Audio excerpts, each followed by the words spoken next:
Vient ensuite, en fait, toute la complicité avec ce qui se passe dans le reste du pays. Par exemple, la Société nationale des chemins de fer congolais est carrément abandonnée. Les gens travaillent là, certains cheminots travaillent depuis à peu près 48 mois sans être payés.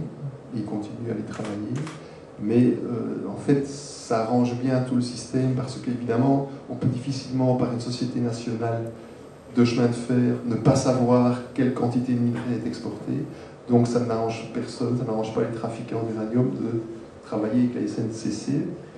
Et donc en fait, tout ça est évacué par la route sur des camions. Les minerais sont à l'état brut, ils sont exportés vers la Zambie et l'Angola. Donc ces minerais sont transportés, traversent des villes, comme Lubumbashi, 3 millions d'habitants, sans aucune protection. Et tout ça est exporté, on ne sait pas très bien ce qui sort du pays. Donc de nouveau, comme dans le cas de l'uranium vendu par Mobutu en 1997, cet uranium tombe dans la clandestinité et peut très bien servir à des fins militaires. On sait qu'on a vu des représentants congolais, notamment en Iran, ou des choses comme ça. Donc on ne sait pas très bien où ça aboutit, mais en tout cas, ça disparaît entre guillemets dans la nature. On peut estimer qu'un creuseur extrait environ 2 à 3 tonnes de minerais par mois. Ça, c'est un calcul que, d'après ce que j'ai vu sur place, c'est des calculs, des estimations que j'ai faites moi-même. Et qu'il y a dans ce qu'ils extraient une teneur qui est de l'ordre de 3 à 6%. Donc chaque creuseur extrait environ 3 500 à 5 000 euros de métaux chaque mois, pour un revenu mensuel pour un creuseur entre 50 et 100 euros par mois. Il faut savoir que c'est largement au-dessus de la moyenne des revenus du Congo. Donc ils gagnent bien leur vie avec ça là-bas. Il faut savoir que l'EMAC, donc l'organisation qui s'occupe des creuseurs artisanaux, compte officiellement environ 20 000 membres adhérents creuseurs, et que donc la production annuelle de ces creuseurs peut être estimée à 600 000 tonnes.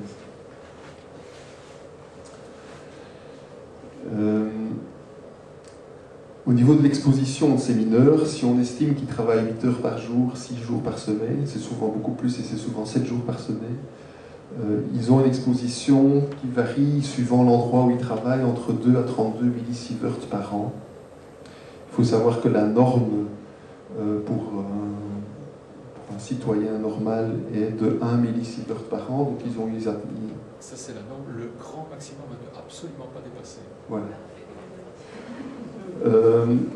Et donc, ils vivent vraiment dans des conditions sanitaires. En plus, je veux dire, ils ne font pas que travailler dans la mine, ils vivent autour de la mine. Ils n'ont pas de bagnole, donc ils vivent là à côté. Ils mangent, ils boivent. Et donc cette radioactivité qui je pense que Christian en a parlé aussi, pollue à travers les eaux, les vents, l'érosion, la transmission aux cultures, à la végétation, au bétail, etc. Donc vous imaginez le contexte dans lequel ils vivent. Et en fait, cette radioactivité entraîne des problèmes de santé, évidemment, et aussi des mutations génétiques. On signale de plus en plus dans la région donc, la naissance d'enfants mal formés. Et tout ça met aussi sur sur les bases d'un pays qui n'est pas du tout alphabétisé. Et donc, dans la croyance populaire, ces malformations d'enfants, etc., c'est des malédictions. Et c'est sur cette scolarité déficiente, complètement absente, et aussi sur les structures sanitaires insuffisantes et financièrement inaccessibles,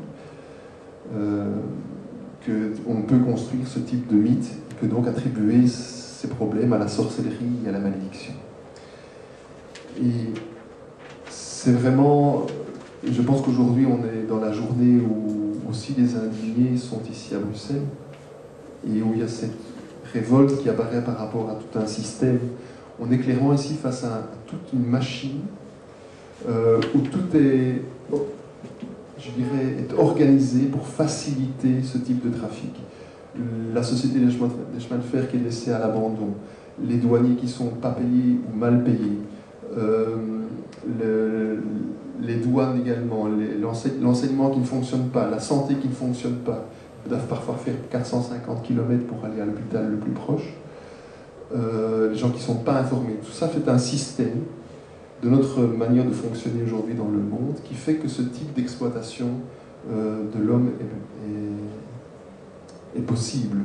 Et aujourd'hui où les indignés sont ici à Bruxelles et où ils bougent un petit peu partout dans le monde, c'est intéressant de faire le lien entre justement ce système économique, de comment il fonctionne aujourd'hui et de ce qu'il permet. Il faut bien comprendre que là-bas, aujourd'hui, le creuseur congolais, il préfère mourir d'un cancer qu'il ne voit pas, comme disait Christian, qui n'a pas d'odeur, qui ne fait pas souffrir, que de mourir de faim dans 15 jours.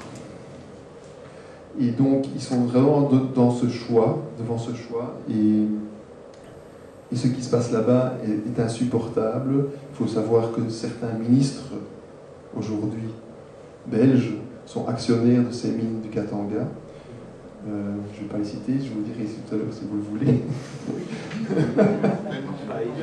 Les noms, bon, c'est la famille Michel. La famille Michel. Oui, notre ministre de la coopération au développement.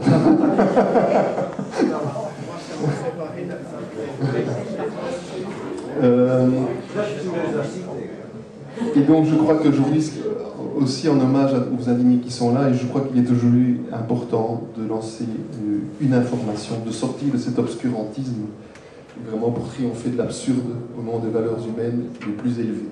Voilà, merci beaucoup. Et il faut savoir que dans les prochaines années, on doit renouveler et changer nos avions de chasse, les F-16. Et que, donc voilà, les 25 milliards d'euros, il suffit de pas renouveler nos avions de chasse. Ce sont les avions de chasse qui ont été spécifiquement choisis en Belgique parce qu'ils sont capables de transporter l'arme nucléaire. Et donc, on a une opportunité là de mettre un terme à l'armement nucléaire en Belgique. On a une double opportunité. Soit on ne renouvelle pas du tout nos avions de chasse, ou soit, comme les Allemands l'ont fait, on prend un modèle d'avion qui n'est pas capable de transporter une arme nucléaire. Et donc, c'est un choix politique qui va se décider dans les 2 ou 3 prochaines années. Donc voilà, là on a une bataille à mener.